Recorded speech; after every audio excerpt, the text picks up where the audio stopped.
Oke, selamat malam, Kak Arnilias. Beliau ini peneliti Perhimpunan Pendidikan Demokrasi. Ya.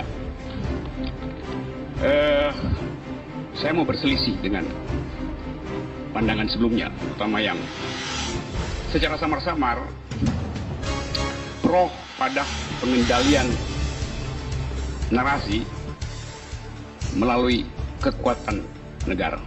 Sorry, suara saya agak batuk. Jadi sebetulnya kalau kita agak tenang sedikit, kita mencium ada semacam kepanikan di dalam rezim ini. Orang panik biasanya ingin cari pegangan apa aja, kayak orang hanyut, dia mau raih apa aja tuh.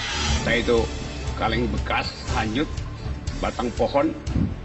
Jadi kepanikan menunjukkan ada krisis sebetulnya tuh. Itu dulu poinnya.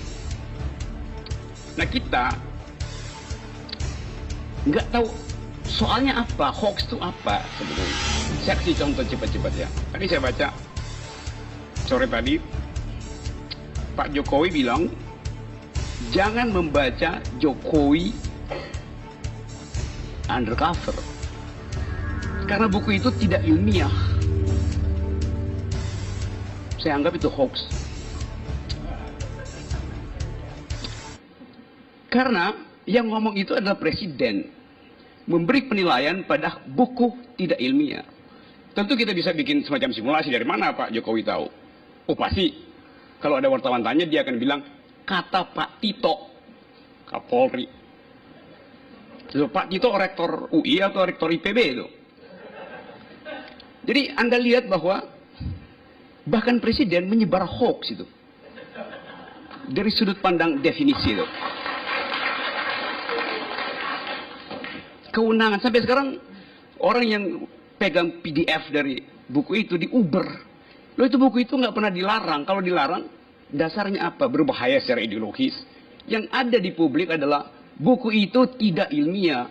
Yang mesti menentukan ilmiah tidaknya itu adalah saya akademisi. Kampus maksudnya. Tapi buku itu nggak pernah dibicarakan di kampus. Justru dilarang dibicarakan di kampus. Jadi Anda lihat paradoksnya itu.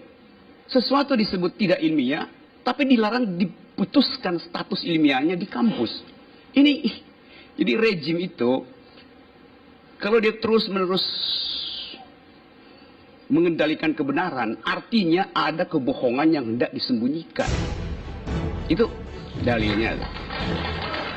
Nah hoax ini Pak Karni betul tadi, hoax dari zaman dulu jalan. Saya kasih contoh cepat-cepat. Dulu di Prancis ada seorang pemimpin, menteri.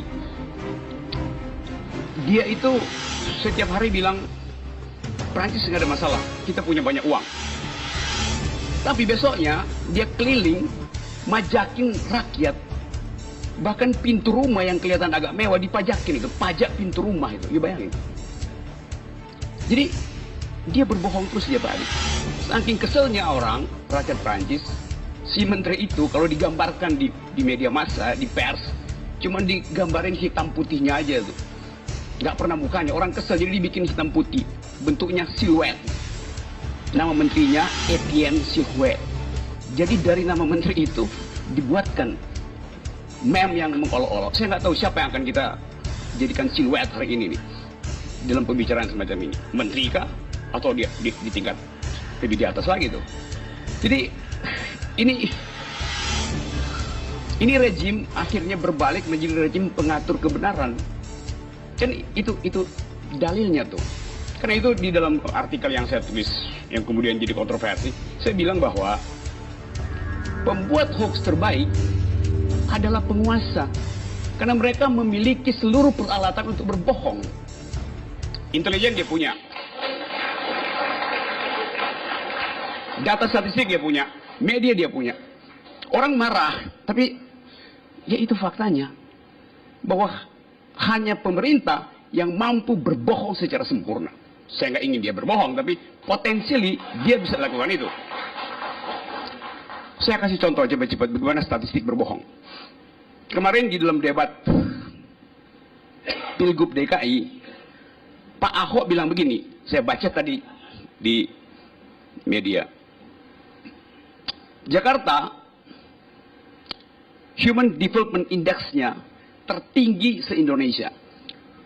2 tahun berturut-turut. Oleh karena itu, dia dapat award 4 kali. Sebagai fakta benar, tetapi sebagai pesan politik, itu adalah hoax. Karena nggak ada gunanya menyebut itu, karena dari 10 tahun lalu, 12 tahun lalu, Jakarta selalu di atas memang. Karena ibu kota dengan APBN 70 triliun. Jadi apa yang berita di situ? Jadi hoax artinya informasinya nol atau lebih kecil dari nol. Itu yang namanya hoax itu. Jadi kebohongan itu ada standarnya.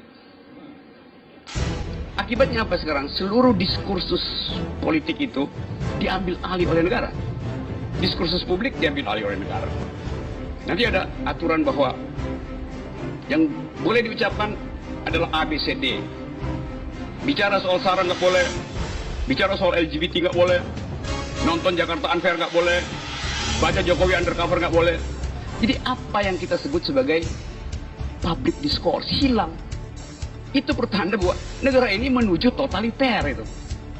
Cuman dalam negara totaliter, pikiran, ucapan, karya, itu dilarang.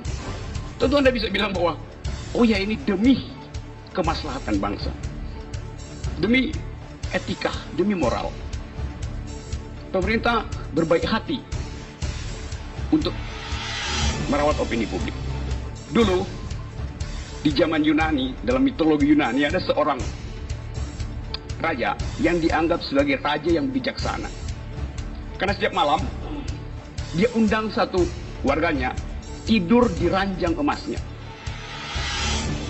Malam-malam si raja ngintip. Kalau rakyatnya tubuhnya lebih panjang dari ranjang emas si raja, digergaji kakinya. Kalau lebih pendek ditarik supaya fit and proper, pas panjangnya dengan panjang raja itu. Jadi dia layani publik itu, tetapi dengan ukurannya sendiri. Dan kebenaran semacam itu yang disebut sebagai gejala awal otoritarianisme. Kita nggak ingin hidup dalam keadaan semacam itu. Nah sekarang ada semacam gairah untuk memberantas hoax. Tapi pada yang sama kita mengumpankan seluruh kemewahan kita dengan demokrasi pada pengendalian negara. Itu yang saya tentang tuh. Terima kasih.